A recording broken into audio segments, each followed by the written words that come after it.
آج کے ویلاگ میں سب سے پہلی بات جو میں آپ سے کرنا چاہتا ہوں وہ اس ہیوی سپیل کے بارے میں ہے جس کا ایک نمونہ جو ہے ہمیں گوادر میں دیکھنے کو ملا ہے، جہاں 4 سے 6 فٹ کا پانی 6 فٹ میری ہائٹ ہے۔ ہر جگہ پر اس وقت پانی جو ہے اس کی یلغار ہے اور کوئی سیلاب آیا ہے۔ اس کے بعد آئیے آرٹیکل 6 کی طرف، یعنی جس کے حوالے سے بات ہو رہی ہے، اور وہ بات ہو رہی ہے جو صدر ڈاکٹر عارف الوی کے حوالے سے ہے، اور لوگ کہہ رہے ہیں کہ ابھی تک ان کا جو کیڑا ہے دانت کا وہ نہیں مرا ہے، اور وہ اس کے باوجود کہ اپنے ٹینیور کے بالکل لاسٹ لیگ کے آخری قدموں پر ہیں، لیکن ابھی بھی وہ اسی طرح کی چیزیں کرتے جا رہے ہیں جس طرح کی چیزیں کرنا ان کا ایک طرح امتیاز رہا ہے۔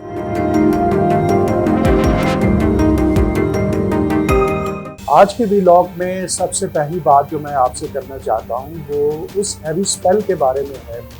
جس کا ایک نمونہ جو ہے ہمیں گوادر میں دیکھنے کو ملا ہے، جہاں 4 سے 6 فٹ کا پانی گھروں کے اندر کھڑا ہو چکا ہے۔ اور آپ اندازہ کیجیے 4 سے 6 فٹ اگر میں 6 فٹ میری ہائٹ ہے تو پانی کہاں تک پہنچا ہوا ہوگا، اور وہاں گلیاں ہوں، چوراہے ہوں، سڑکیں ہوں، گھر ہوں، ہر جگہ پر اس وقت پانی جو ہے اس کی یلغار ہے۔ اور وہ پانی جو ہے وہ کوئی ایسا نہیں ہے کہ کوئی سیلاب آیا ہے، کہیں سے کوئی برف کے تودے جو ہیں وہ پگھلے ہیں، تو گلیشیئر پگھلا ہے، بلکہ وہ بارش ہے جو صرف 24 گھنٹے سے بھی کم عرصے میں ہوئی ہے، اور وہاں پر یہ حال ہو گیا۔ اور اب اس کے بارے میں اطلاع یہ ہے کہ جو ایک اور ہیوی سپیل جو ہے وہ کل سے شروع ہو رہا ہے، اور اس کانٹیکسٹ میں وہ 1 یا 2 تاریخ کو یہاں پنجاب میں بھی پہنچے گا، اور یہاں بھی اچھی خاصی 10 سے 15 ملی میٹر بارش کی توقع لاہور میں بھی کی جا رہی ہے۔ تو اس کانٹیکسٹ میں اگر دیکھا جائے تو لاہور کوئٹہ میں جو بارش ہوئی ہے تو سردی کا ایک سپیل جو ہے وہ لازمی طور پر آئے گا، اور یہاں لاہور میں بارش کے بعد اس میں مزید اضافہ ہو، کلاؤڈی ویدر ہوگا۔ تو ہم سب کو، آپ سب کو چاہیے کہ ذرا یہ جو سپیل ہے اس کو احتیاط سے گزاریے، کیونکہ یہ جو بدلتے موسم میں ہماری بے احتیاطی ہوتی ہے اس سے بڑے نقصان ہوتے ہیں۔ تو یہ ایک پہلی بات ہے جو ہم سب کے نوٹس میں رہنا چاہیے کہ ویسٹرلی ونڈس یعنی مغربی ہواؤں کا تازہ سلسلہ ملک کے اندر داخل ہونے والا ہے، جو اپنے ساتھ بہت سارا کلاؤڈز لے کے آ رہا ہے، بہت سارے بارش سے بھرے ہوئے بادل ہیں جو کہ برس سکتے ہیں۔ اس کے بعد آئیے آرٹیکل 6 کی طرف، یعنی جس کے حوالے سے بات ہو رہی ہے، اور وہ بات ہو رہی ہے جو صدر ڈاکٹر عارف الوی کے حوالے سے ہے، اور لوگ کہہ رہے ہیں کہ ابھی تک ان کا جو کیڑا ہے دانت کا وہ نہیں مرا ہے، اور وہ اس کے باوجود کہ اپنے ٹینیور کے بالکل لاسٹ لیگ کے آخری قدموں پر ہیں، لیکن ابھی بھی وہ اسی طرح کی چیزیں کرتے جا رہے ہیں جس طرح کی چیزیں کرنا ان کا ایک طرح امتیاز رہا ہے۔ اور اپنی طرف سے پی ٹی آئی والے جو ہیں جس کے اوپر ناز کرتے ہیں کہ وہ آئین کو توڑ دیں، وہ حملے کی اطلاعیں دیتے پھریں، وہ حملہ کرواتے پھریں، اور وہ جو ہے وہ لو کانفیڈنس کی جو موو ہے اس کو ڈسٹارٹ کرنے کی کوشش کریں اور اس کو ناکام بنانے کی کوشش کریں، تو سارے تناظر میں جو سمیٹ کر بات ساری جس نقطے پر آتی ہے، جو موٹی بات ہے وہ یہ ہے کہ اگر وفاقی حکومت، آئندہ کی وفاقی حکومت چاہے تو صدر ڈاکٹر عارف الوی کے خلاف آرٹیکل 6 یعنی بغاوت کی جو آرٹیکل جو متعلق ہے اس کی کارروائی کا آغاز کر سکتی ہے۔ لیکن اس حوالے سے یہ بات ہم سب کے مد نظر رہنی چاہیے کہ وہ وفاقی حکومت کی جانب سے اس کا آغاز ہوتا ہے، اور چونکہ وفاقی حکومت کی طرف سے اس کا آغاز ہوتا ہے، اور اس کا سب سے بڑا جو کرٹیسزم آتا ہے وہ ان ڈکٹیٹروں پر آتا ہے جو کہ ڈکٹیٹرز اس حوالے سے ہم جانتے ہیں کہ پاکستان کے اندر بار بار ماشاء اللہ لگاتے رہے ہیں، اور ایک ڈکٹیٹر کے خلاف یعنی جنرل مشرف کے خلاف تو نون لیگ نے یہ کوشش بھی کی تھی کہ اس کے خلاف جو بغاوت کا مقدمہ ہے وہ قائم کیا جائے، لیکن پھر اس کے بعد نون لیگ کا جو حال ہو چکا ہے کہ جو پنجاب کی سب سے پاپولر جماعت تھی نواز شریف، جو کہ بھٹو سے زیادہ پاپولیرٹی رکھتے تھے، آج ان کو کٹ ٹو سائز کیا گیا ہے۔ اور جس طرح سے الیکشن کے حوالے سے مولانا فضل الرحمان نے کہا کہ جہاں تک دھاندلی کا تعلق ہے تو ہر پولنگ اسٹیشن پر دھاندلی کا طریقہ کار اپنا تھا، اور جس کو چاہا ہرایا گیا، جس کو چاہا جتوایا گیا۔ تو اسی کانٹیکسٹ میں آرٹیکل 6 کے حوالے سے جو ایک ہے کہ آپ نے اس کو ناکام بنانا ہے اور اس کا طریقہ یہ چنانچہ یہ باتیں بڑی اچھی تو لگتی ہیں